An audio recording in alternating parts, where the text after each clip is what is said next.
Hello everyone! About 3 months ago, I made a top 10 creepy stories in World of Warcraft video in which I talked about my top 10 creepy things in the game. I also wondered what you guys and girls found creepy yourself, and I've received a whole lot of comments with suggestions, some that I didn't have time for to talk about last time and some that simply blew my mind. There were enough comments to make another video about the subject. This time we're going to cover 5 more creepy things or stories in Warcraft. In the spirit of Halloween, I invite you to close the curtains, gather around, and let's talk about these creepy things. Now, a minor warning before we begin: some lore in Warcraft is pretty dark and some stories are not for the faint of heart, so you have been warned. Viewer discretion is advised.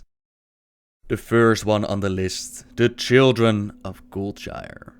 Shire and the area around it is known for some pretty creepy things, from the ERP taking place in the inn to the crazy cat lady holding on to a nice big cleaver. But most stay far away from the town in the early morning, since that's the time that the Children of Shire make their rounds. Aaron, Cameron, Dana, John, Josie and Liza, they can all be found on the second floor as the most northern house in Shire. Reports say that they used to form a pentagram, but several have been seen standing around in other formations like a box or an hourglass. Either way, the children have been subject to research by many, yet none have lived to tell the tale of what they're truly doing here. Some say that they're simply a reference, a little Easter egg to the Diablo franchise, yet others swear that these are the children who witnessed a horrible event. In the book Blinking Rules and Regulation, one encounter describes the removal of a certain individual called Harland Wilson, who had blinked himself into the statue of General Turellian. They had to bring in magma from Idaforce to get him out of there, and although collateral damage was moderate, the nearby school children witnessed the general being melted to retrieve this individual, and they were consequently scarred for life. Scarred in such a way that the children started to worship things like Diablo and the old gods. Perhaps this is the reason why the children stay exactly 666 yards from the statue when they travel to Stormwind. In their room, you can hear eerie, creepy music being played. Touching these children will have banshee screams assaulting your ears, and even the old god Capoon will have a thing or two to say when you get close to the children. You will die.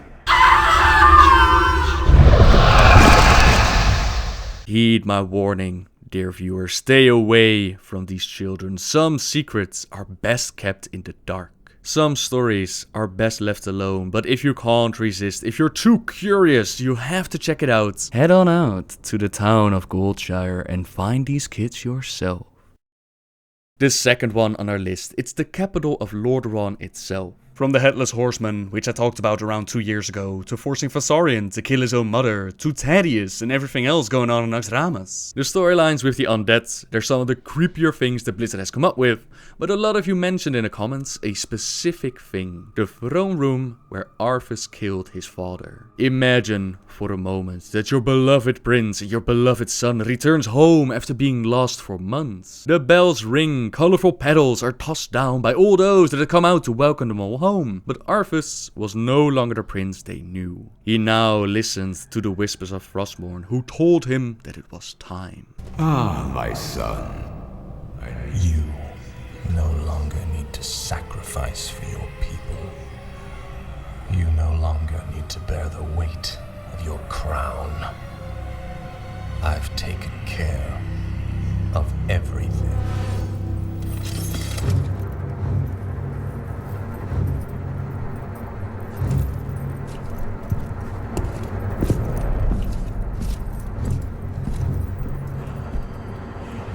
What is this? What are you doing, my son? Succeeding you, father.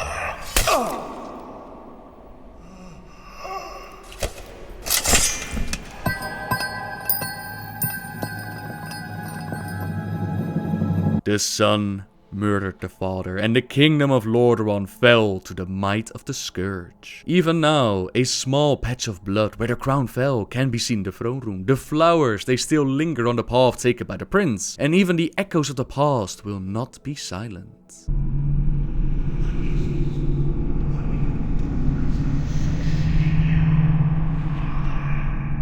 With the ambience turned up all the way, you can clearly hear the memories of the past whispering to you. When adventurers are brave enough, they can move outside into the courtyards, they can step into the shadows to find out that the spirits of Lordran will find no rest. It seems like the Forsaken are not the only ones that call the ruins of Lordran their home. Next up, the puzzle box of Yogg-saron. Once upon a time, Blizzard decided to add a fun little item to the game which you can get with archaeology, the puzzle box of Yogg-saron. This item has reached levels of trying to obtain the Ashbringer way back during Classic. Many heroes have tried and failed to unlock the secrets in the box. Before solving the artifact, the description says, each of the fragments of this artifact emits a nonsense whisper that blends into a maddening susurrus as you accumulate more objects. You hope you know what you're doing. And then, after solving the artifacts, this small box has many shifting panels, moving hinges and hidden clasps. Yet no matter how you manipulate them, it seems impossible to actually open the box to reveal the contents within. It is also difficult to even try, because the dark artifact constantly whispers to you, it was your fault. It was your fault. It was your fault. It was your fault! You betray your friends. When you use the item, the box will whisper to you, and it gives what some believes clues to the location where the box might finally open. It whispers things like, in the sleeping city of Nealofa walk only mad things. Nealofa, there is only sleep. Nealofa is a city of old, terrible, unnumbered crimes. You will rest in Nealofa.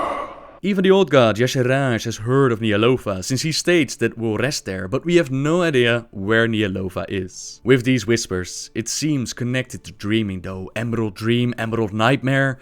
Could Legion finally be the expansion which is going to bring us answers? The answers that we've been searching for so long? The fish know all the secrets. They know the cold. They know the dark. You will be alone in the end. Do you dream while you sleep? Or is it an escape from the horrors of reality? There are truly some disturbing messages going on here, and I'll link a video made by Exomaga around 2 years ago now, in which he or she tries to unlock the secrets and comes up with some interesting stuff. Not just the puzzle box is creepy either, the whole Old God storyline has sent many down into a spiral of madness. There was Kafun giving us heart attacks by whispering to us as we cleared the raid. You are already dead. Yogg-saron himself with the whole corruption of his keepers, the madness that he dished out here and there, the connections to the Lich King, the Demon Soul and possibly Garona. You will be alone in the end. There was Yogg-saron with his different Sha that like to give jump scares. All in all, some pretty creepy stuff.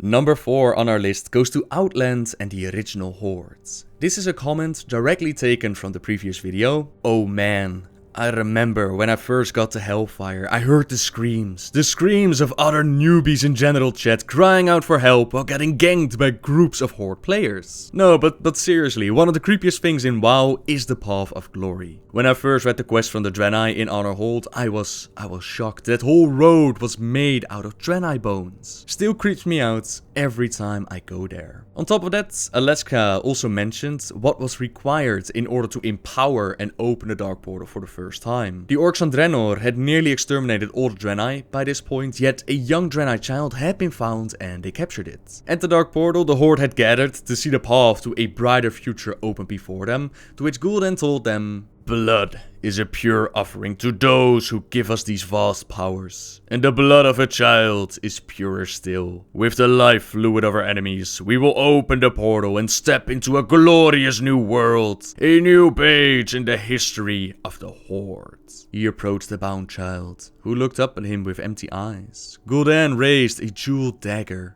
It glinted in the sunlight. No! Screamed Durotan of the Frostwolf clan. But it was already too late. Members of the Horde tackled him down to the floor as the sacrifice was made and the portal was empowered with the sacrifice of an innocent. Alexa had another suggestion connected to the storyline, the aftermath of Shefrev. description of orcs torturing and raping the unlikely survivors after the battle in Unbroken is not a pleasant one. For those unaware, Shevrev was the final city the orcs had to take from the Draenei, and before the assault they gulped down some delicious demon juice. The Draenei had figured out what the Burning Legion was trying to do, how the orcs were turned into their enemies, and they decided to hide away in the Zangarmarsh while a large portion of their people they stayed behind to make it look like all the Draenei were exterminated. The plan in the end worked. Kil'jaeden left the orcs and the planet to its fate, but the aftermath of the Battle of Shevrev is described in a gruesome way. This is taken from the short story Unbroken, where the Draenei Nobundo wakes up after the battle.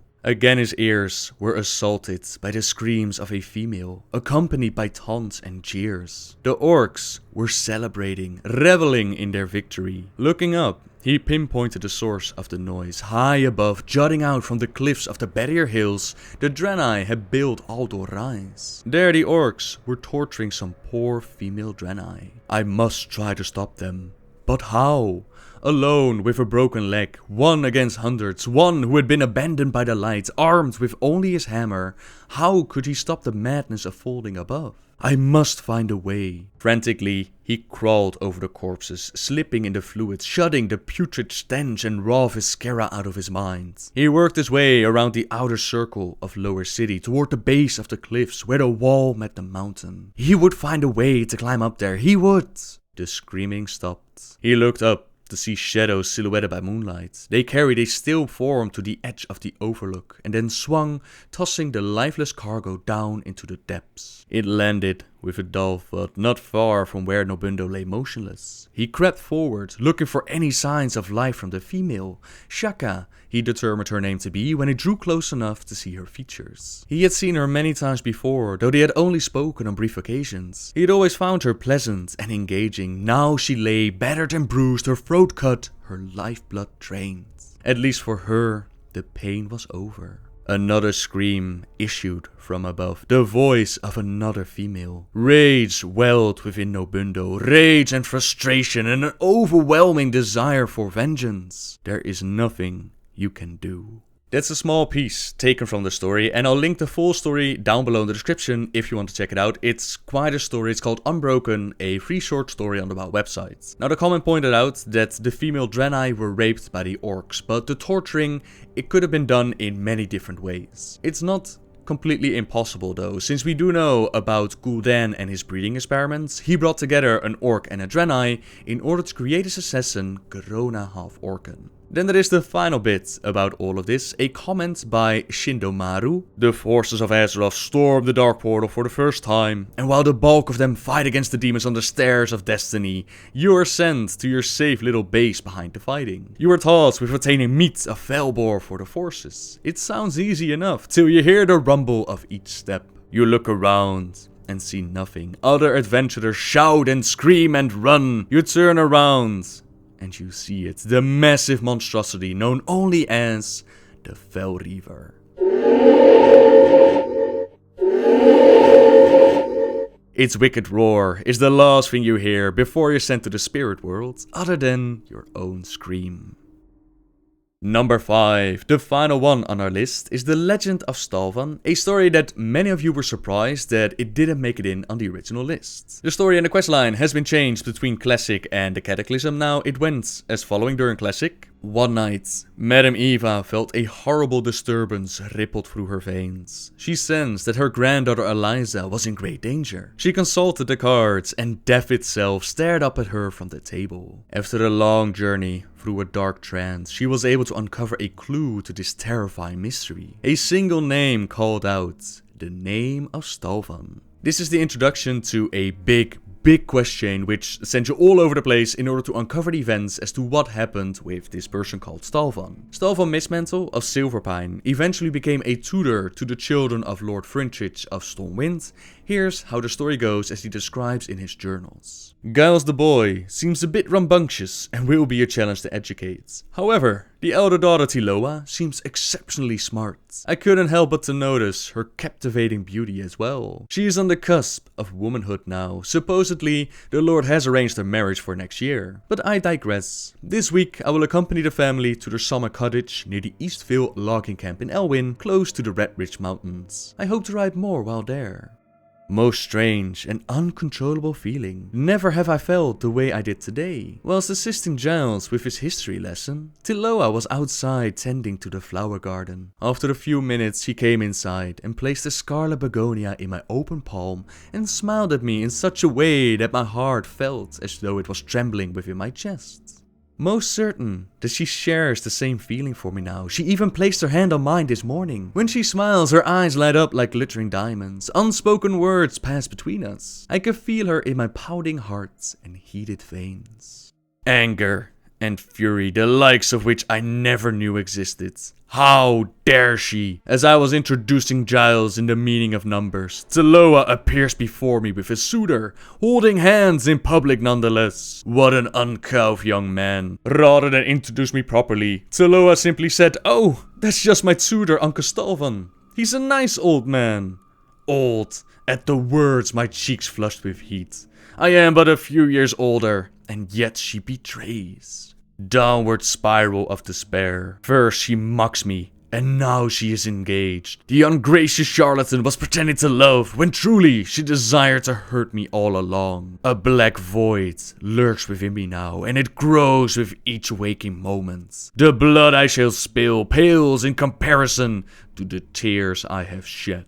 Starvin was consumed by hatred, and he murdered Tiloa, her husband, and her whole family at the Eastvale logging camp. He then hid the bodies shortly after, fleeing his home in Stormwind to return to his old house near Shire in Duskwood. Adventurers were asked to take care of this murderer, and they brought back the mismantled family ring to Madame Eva, completing the quest chain. Now in the Cataclysm, the quest got a little revamp, and this time it's Starvin's brother Tobias who wants to know what happened to his brother, but any mention of his name is met with terror and suspicion. We're asked to go to the clerk for any information, and there we find out that feral Worgans, they broken into the town hall not a few nights ago, and they tore the place to shreds. The documents will probably be spread all over the place, probably found in very unlikely places, but we're heroes and we bring it all together. With the information collected, Tobias can't believe what he reads. His brother was strong-willed, this he knew, but such vileness, such sickness and violent bloody evil? He must have answers, so with his own family ring, we return to Madame Eva, who explains that with the ring,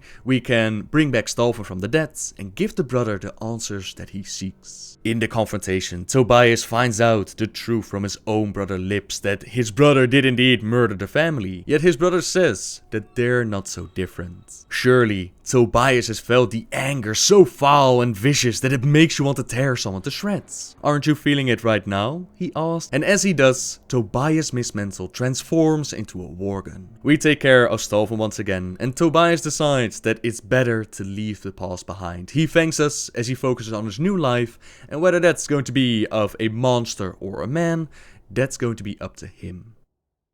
And with that final story, we've reached the end of our creepy video. Thank you all so much for leaving so many comments and suggestions on the last video. I had a ton of fun researching these stories, and as always, if you have more, I still had a fair few suggestions.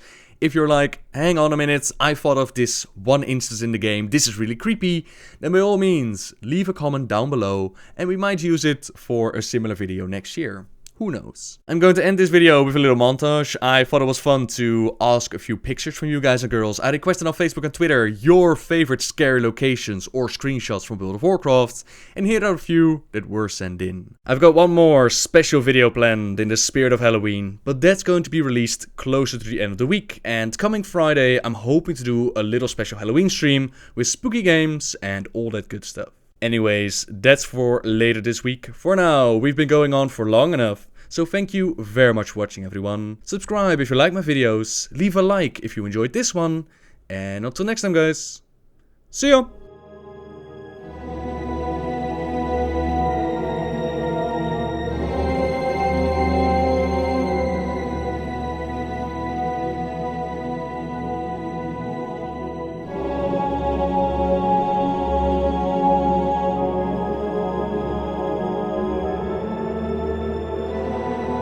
You'll betray your friends.